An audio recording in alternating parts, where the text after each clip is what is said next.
আসসালামু আলাইকুম। বিভিন্ন কারণে আমাদের কম্পিউটারের উইন্ডোজ মাঝে মধ্যে বিকল হয়ে পড়ে।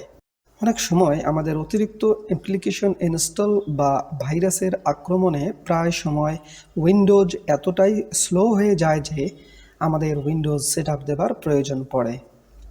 তাছাড়াও দীর্ঘদিন থেকে একই উইন্ডোজ ব্যবহারের কারণে এটি নিজে থেকেই স্লো হয়ে যায়। আজ আমরা শিখব কিভাবে আপনি নিজেই আপনার কম্পিউটারে উইন্ডোজ 10 সেটআপ দেবেন।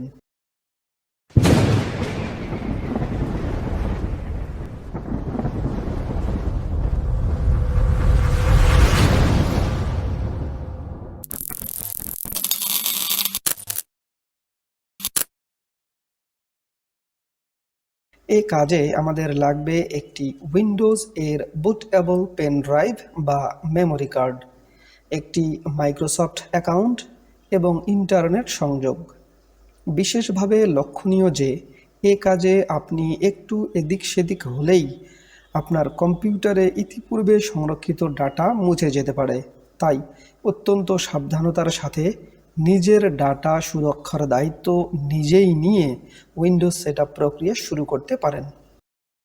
আমরা ইতিপূর্বে শিখেছি কিভাবে উইন্ডোজ 10 আইএসও ফাইল মাইক্রোসফট এর ওয়েবসাইট হতে ডাউনলোড করতে হয় এবং কিভাবে সেটি দিয়ে বুটেবল পেন ড্রাইভ বা মেমোরি কার্ডকে কিভাবে বুটেবল করে নিতে হয়। আপনি চাইলে সেটি উপরের আই বাটনে ক্লিক করে দেখে নিতে পারেন, অথবা সে ভিডিওটির লিংক ডেসক্রিপশন বক্সে দেয়া আছে, আপনি ইচ্ছে করলে সেটি দেখে নিতে পারেন। এবারে বুটেবল পেনড্রাইভটি আপনার কম্পিউটারের ইউএসবি পোর্টে সংযুক্ত করে কম্পিউটারটি চালু করুন। এবারে স্ক্রিনে দেখানো কি প্রেস করে আপনার কম্পিউটারের বায়োসে প্রবেশ করুন। এখানে উল্লেখ্য যে প্রতিটি কম্পিউটারে আলাদা আলাদা নিয়মে বায়োসে প্রবেশ করতে হয়ে থাকে, তাই আপনাকে একটু বুদ্ধি খাটিয়ে আপনার কম্পিউটারের বায়োসে প্রবেশ করতে হবে। এবারে বায়োসে প্রবেশ করে আপনাকে বুট মেনু খুঁজে বের করতে হবে। সাধারণত এটি অ্যাডভান্সড মেনুতেই বেশি থাকে, তাই আমরা অ্যাডভান্সড মেনুতে প্রবেশ করব। এবারে বুট মেনুতে ক্লিক করে বুট অপশন 1 এ ক্লিক করলে আপনার কম্পিউটারে সংযুক্ত স্টোরেজ সমূহ দেখতে পাবেন। এখানে আমার কম্পিউটারে একাধিক স্টোরেজ সংযুক্ত রয়েছে, তাই এগুলো এখানে প্রদর্শন করছে। এখান থেকে আপনার পেন ড্রাইভ বা মেমোরি কার্ডের সাইজ সহ দেখতে পাবেন জেনারিক মাস স্টোরেজ অপশন। আপনি সেখানে ক্লিক করুন। এবারে বায়োস এর এক্সিট বাটনে ক্লিক করুন। আপনার সেটিংস সংরক্ষণের অপশন দেখাবে। এখান থেকে সেভ চেঞ্জ অ্যান্ড রিসেট অপশনে ক্লিক করুন এবং ওকে বাটনে ক্লিক করুন, অথবা আপনি সরাসরি ফাংশন কি F10 চাপুন এবং সেভ বাটনে ক্লিক করুন। কম্পিউটার রিস্টার্ট হবে এবং একটু সময় নিয়ে উইন্ডোজ সেটআপ শুরু হবে।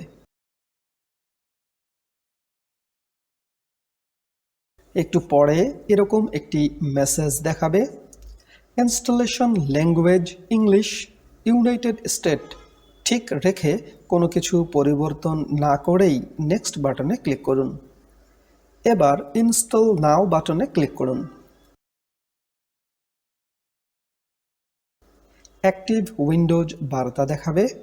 আপনার উইন্ডোজটি যদি অর্থ দিয়ে ক্রয় করা হয়ে থাকে তবে এখানে সেটির প্রোডাক্ট কি টাইপ করে দিন, অথবা এখানে I don't have a product কি অপশনে ক্লিক করুন। এবারে আপনার পছন্দের সিস্টেম এবং বিটরেট সিলেক্ট করে দিন। আমি এখানে যা আছে তাই রেখে নেক্সট বাটনে ক্লিক করলাম। লাইসেন্স এগ্রিমেন্ট ডায়লগ বক্স আসবে। I accept the licence term এর টিক চিহ্ন দিয়ে নেক্সট বাটনে ক্লিক করুন। এবারে একটি গুরুত্বপূর্ণ বিষয়ে আপনাকে সিদ্ধান্ত নিতে হবে। এখানে আপনি দুটি অপশন পাবেন। একটি হলো আপনার কম্পিউটারের উইন্ডোজ এর উপরে অর্থাৎ সি ড্রাইভ এর সকল ফাইল অপরিবর্তিত রেখে উইন্ডোজ ইনস্টলেশন, এবং অপরটি হলো আপনি কম্পিউটারের সি ড্রাইভ বা অন্য কোনো ড্রাইভ মুছে ফেলে ফ্রেশ উইন্ডোজ দেওয়ার অপশন। আমরা একদম ফ্রেশ উইন্ডোজ দিতে চাই, তাই দ্বিতীয় অপশনটি সিলেক্ট করব। এবারে আরও অত্যন্ত গুরুত্বপূর্ণ বিষয় যে আপনি উইন্ডোজ কোন ড্রাইভের কোন পার্টিশনে ইনস্টল করতে চান। দেখুন, এখানে আমার কম্পিউটারে 3টি ড্রাইভ তথা স্টোরেজ রয়েছে, আবার একটি ড্রাইভে একাধিক করে পার্টিশন রয়েছে। আপনার কম্পিউটারে যদি একটিমাত্র স্টোরেজ সংযুক্ত থাকে তবে আপনি ড্রাইভ 0 নামের ড্রাইভের অধীনে কয়েকটি পার্টিশন দেখতে পাবেন। এখানে যদি আপনি ভুল করেন তবে আপনার স্টোরেজের সকল তথ্য মুছে যেতে পারে, তাই ভালোভাবে লক্ষ্য করুন। এখানে দেখতে পাবেন 7 থেকে 800 মেগাবাইটের কিছু পার্টিশন রয়েছে, যা মূলত উইন্ডোজ কিছু সাপোর্টিং ফাইল সংরক্ষণের জন্য ব্যবহার করে থাকে। এই পার্টিশনগুলো আপনি এখানে দেখতে পেলেও পরবর্তীতে আর দেখতে পাবেন না। এখান থেকে আপনি যে পার্টিশনে উইন্ডোজ সেট আপ দিতে চান সেটি সিলেক্ট করুন। এখানে উল্লেখ্য যে আপনার যদি একাধিক স্টোরেজ ব্যবহারের প্রয়োজন হয় তবে শুধু উইন্ডোজ সেট আপ দেবার স্টোরেজটি কম্পিউটারের সাথে সংযুক্ত রেখে বাকিগুলোর সংযোগ সেট আপ দেবার আগেই বিচ্ছিন্ন করে নিন, যা পরবর্তীতে সংযুক্ত করে ব্যবহার করতে পারবেন। স্টোরেজ এর পার্টিশনের সাইজ দেখেও আপনি সহজেই বুঝতে পারবেন কোন ড্রাইভে উইন্ডোজ সেট আপ দেবেন। আমার 3টি ড্রাইভ, একটি হলো ড্রাইভ 0, একটি হলো ড্রাইভ 1 এবং তৃতীয়টি হলো ড্রাইভ 2। আমি ড্রাইভ 2 স্টোরেজ এর একটি করে সকল পার্টিশন ডিলিট করে নিলাম। পার্টিশন ডিলিট করা মানেই কিন্তু সেই স্টোরেজের সকল তথ্য মুছে যাওয়া। এবারে ড্রাইভ 2 স্টোরেজ এর একটি নতুন পার্টিশন তৈরি করব। ড্রাইভ 2 সিলেক্ট করে নিউ অপশনে ক্লিক করুন। এবারে পার্টিশনের সাইজ কত জিবি করবেন তা নির্ধারণ করে দিন। সাধারণত অপারেটিং সিস্টেম এর জন্য 120 হতে 150 জিবি স্টোরেজ প্রয়োজন। আপনি যত জিবি চান সেটির সাথে 1024 দিয়ে গুণ দিয়ে সংখ্যাটি এখানে বসিয়ে দিন। এবার অ্যাপ্লাই বাটনে ক্লিক করুন। দেখতে পাবেন রিজার্ভ পার্টিশন সহ আপনার কাঙ্ক্ষিত পার্টিশন তৈরি হয়ে যাবে। আমি আপনাকে দেখানোর জন্য এই পার্টিশনটি সিলেক্ট করে নিলাম। এবারে নেক্সট বাটনে ক্লিক করুন। ইনস্টলেশন শুরু হয়ে যাবে।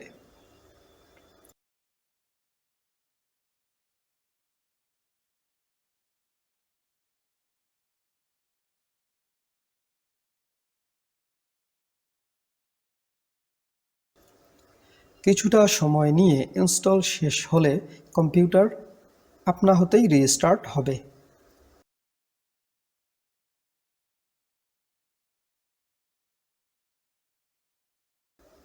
এবারে বেশ কিছু অটোমেটিক কনফিগারেশনের কাজ শেষে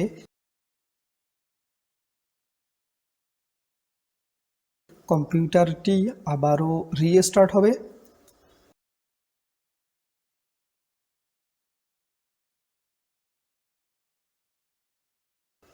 এবারে এখান থেকে রিজিয়ন সেট করুন ইউনাইটেড স্টেটস এবং ইয়েস বাটনে ক্লিক করুন। কিবোর্ড লেআউট নির্বাচন করার অপশনে ইউএস রেখে আবারও ইয়েস বাটনে ক্লিক করুন। সেকেন্ড কিবোর্ড লেআউট নির্বাচন করার অপশন প্রদর্শন করলে আপনি স্কিপ বাটনে ক্লিক করুন। এবারে কিছুক্ষণ সময় নেবে। এবারে মাইক্রোসফট অ্যাকাউন্ট অ্যাড করার পালা। এখানে আপনি আপনার মাইক্রোসফট অ্যাকাউন্ট এর ইমেইল এবং পাসওয়ার্ড দিন। যদি আপনার মাইক্রোসফট অ্যাকাউন্ট তৈরি করা না থাকে তবে তা তৈরি করার জন্য এই অপশনে ক্লিক করুন। আমি আমার মাইক্রোসফট অ্যাকাউন্ট এর ইমেইল দিয়ে নিলাম। এবারে নেক্সট বাটনে ক্লিক করুন। এবারে আমার মাইক্রোসফট অ্যাকাউন্ট এর পাসওয়ার্ড দিতে হবে। আপনি আপনার পাসওয়ার্ড দিয়ে নেক্সট বাটনে ক্লিক করুন। কিছুক্ষণের মধ্যে create a pin dialogue box আসবে। সেখানে ক্রিয়েট পিন বাটনে ক্লিক করুন। এবার আপনি ইচ্ছেমতো উপরের ঘরে এবং নিচের ঘরে একই পিন অর্থাৎ 0 হতে 9 এর মধ্যে যে কোনো কয়েকটি সংখ্যা দিয়ে একটি পিন সেট করে নিন, যা প্রতিবার উইন্ডোজ স্টার্ট হবার সময়ে প্রয়োজন হবে। এরপর চুজ প্রাইভেসি সেটিং এর সকল সেটিংস অফ করে নিয়ে অ্যাকসেপ্ট বাটনে ক্লিক করুন। এবারে অপশনগুলোর কিছুই না করে স্কিপ বাটনে ক্লিক করুন। এবারে আপনার অ্যান্ড্রয়েড ফোনের সাথে আপনার উইন্ডোজ কানেক্ট করতে চান কি না এমন অপশনে আমরা নো থ্যাঙ্কস বাটনে ক্লিক করব। এরপর মাইক্রোসফট অ্যাকাউন্ট এবং ওয়ানড্রাইভ এর অপশন শো করবে, সেখানে নেক্সট বাটনে ক্লিক করুন। একটু পরে মাইক্রোসফট এর অফিস 365 এর ট্রায়াল ব্যবহারের অপশন হতে ডিক্লাইন অপশনে ক্লিক করুন। আবারও ডিক্লাইন অপশনে ক্লিক করুন। এবারে অফিস 365 এর ফ্রি ওয়েব ভার্সন ব্যবহার করতে চাইলে সেই আইকন স্টার্ট বারে সংযুক্ত করতে চান কিনা তা নির্ধারণ করে দিন এবং নেক্সট বাটনে ক্লিক করুন। এবার নো থ্যাঙ্কস বাটনে ক্লিক করুন। কম্পিউটারে কাজের সময় ক্যাটরিনা নামক একজন ভয়েস অ্যাসিস্ট্যান্ট এর সাহায্য চান কিনা তা নির্ধারণ করে নিন। আমি নট নাও বাটনে ক্লিক করলাম। এবারে আরও কিছুক্ষণ সময় নেবে।